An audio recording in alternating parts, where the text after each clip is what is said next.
This week marks 3 years since Russia invaded Ukraine.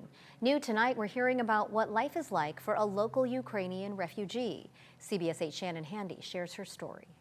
Nina Yerimahina came to San Diego 2.5 years ago. Since then, she's built a whole new life, but says her hope is to one day be able to return home.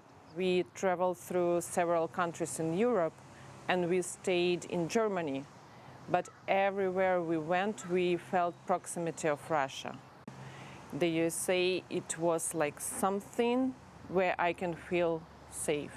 Nina Yerimahina says she's grateful to have gotten out of Ukraine safely with her mother and young niece, but is still sad for her old life and the loved ones she left behind. Even the happiest day here for me, it's always something inside of myself that always say me, you can be happy, because people in Ukraine are suffering now. It's not the first time she and her family have had to flee. In 2014, they were forced out of their Ukrainian hometown after Russia occupied it. So they moved outside Kyiv, Ukraine's capital, where they started over.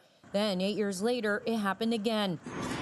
Nina tells me this time presented new challenges, including trying to understand a place and culture she had never experienced before. Everything that we knew about the US, it's something that we got from movies. It's estimated more than 250,000 Ukrainians have sought refuge in the U.S. since the war began. Fortunately, when they first arrived, Nina and her family found temporary housing with her Ukrainian boyfriend, who moved here before they did. From there, local Ukrainians, as well as support groups, helped her fill out documents needed to stay and work.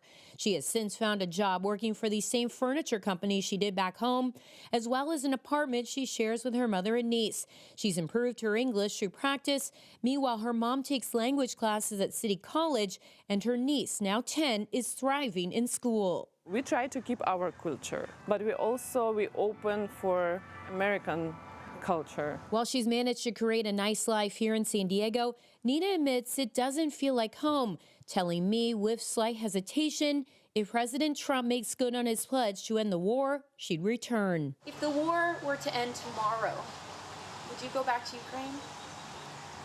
I would say yes. I keep my hope that one day I'll be able to come back to my hometown, and it's gonna be Ukrainian town. So I'm gonna go there and I'm gonna say to my hometown, welcome back to Ukraine. Shannon Handy, CBS 8.